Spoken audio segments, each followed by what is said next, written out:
Leadership is as old as time in itself, from Gandhi to Churchill and many more. It has changed avatar and style. We have new leaders emerge from time to time. Well, they have made a mark for themselves. What do we need to understand from these leaders' mindset? We need to dig deeper and understand them better. How do we understand the leader's mindset better? It is only so that we understand them as people beyond the boardroom. Go to the series of Beyond the Boardroom, where we get to know leaders as people. Today we have a very special guest who I know for the last few years. He is Mr. Alok Sharman, Regional Director South Asia and Managing Director India for Brenntag. Brenntag is a global market leader in chemicals and ingredients distribution with a key role in connecting customers and suppliers of the chemical industry.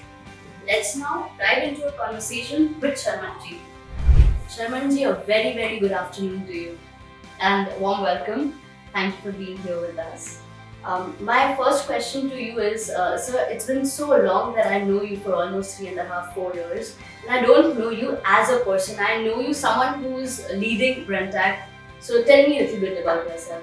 Yeah, exactly. You know me as the Regional Director of South Asia in Brenntag and Managing Director of India.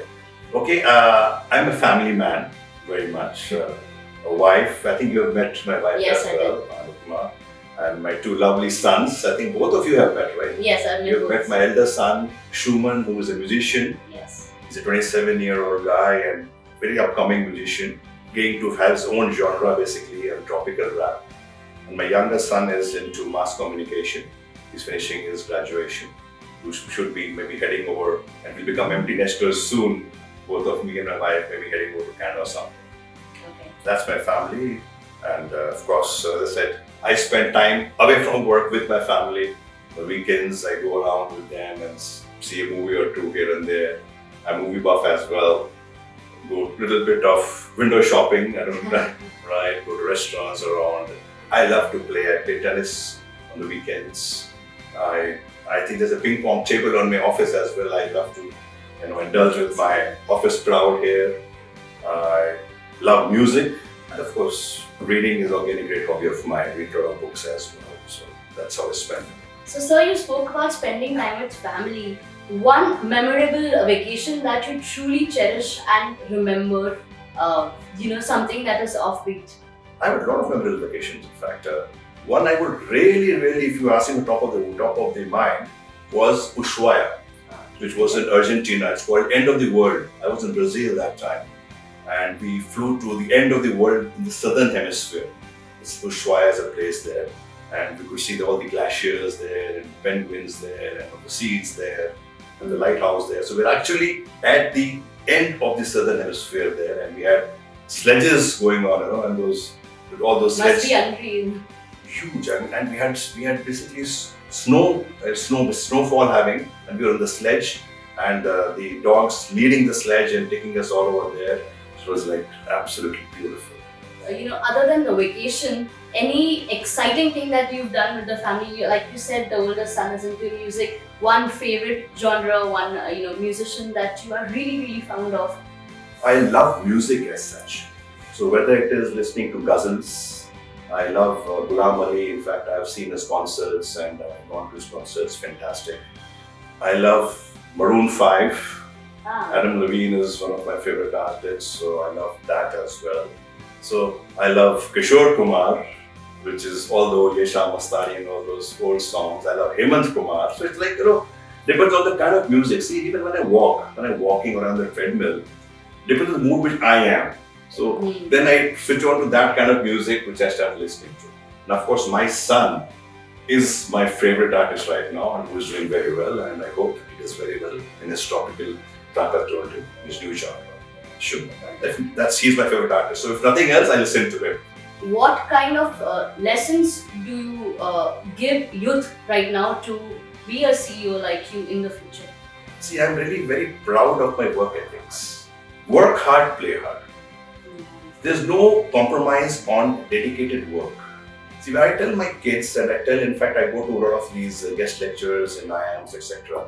I tell the students there as well, I said, in the night when you sleep, before sleeping, or in the morning when you get up, you don't meditate. Of course, meditation is there. But think of, have you done your best? in any walk of life. I mean, we're talking to me here. I have to do my best here in this work, right? If I'm working, I need to do my best. If I'm treadmill, I need to ensure that I do my best there. Or when I'm going with my family vacation, I need to ensure that I give the family the best. Do your best, and in the evening when you basically understand and try to recapitulate what's happened and say, have I done my best? If not, try to do it the next day. So once you achieve that, you feel satisfied. And I think that's what I'm trying to tell my kids and everybody else in the office as well, actually. So now that we're talking about leadership, so my question is, how do you bridge the gap when it comes to an employee versus an employer at your company, Brenntag? See, for me, it's not employees, it's team. I tell them, we are here as a team. We are not here as a boss or a subordinate relationship. I mean, in my office, I am there leading from the front. I love my people. That I have that passion.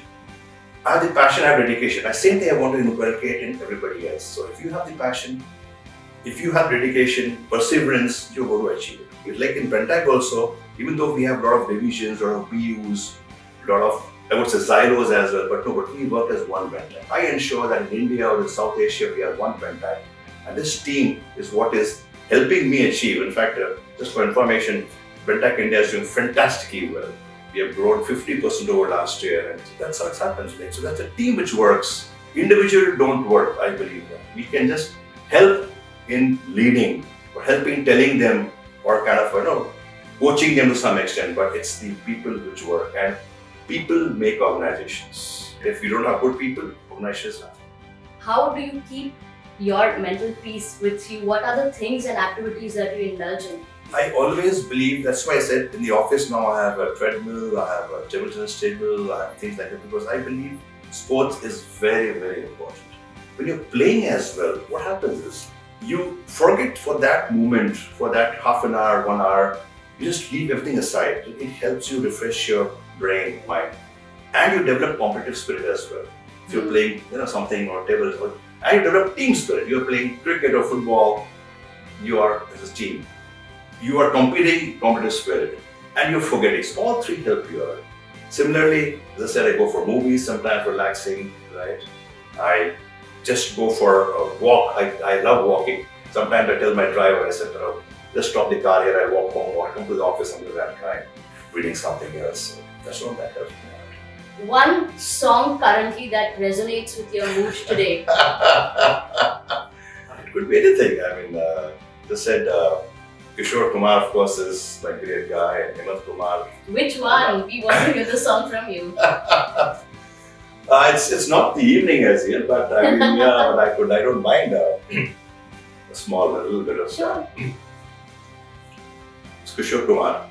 Ye shaam mastani madhosh kiye jaye mujhe dor koi khinche teri or liye jaye ye shaam mastani. I can go on, but just a live video. It has been great interviewing you, and I'm so glad I know a little more about you than I came here to talk. So thank you so much. Thank you so much, Sakshi, again for having me. I really appreciate it. See you now.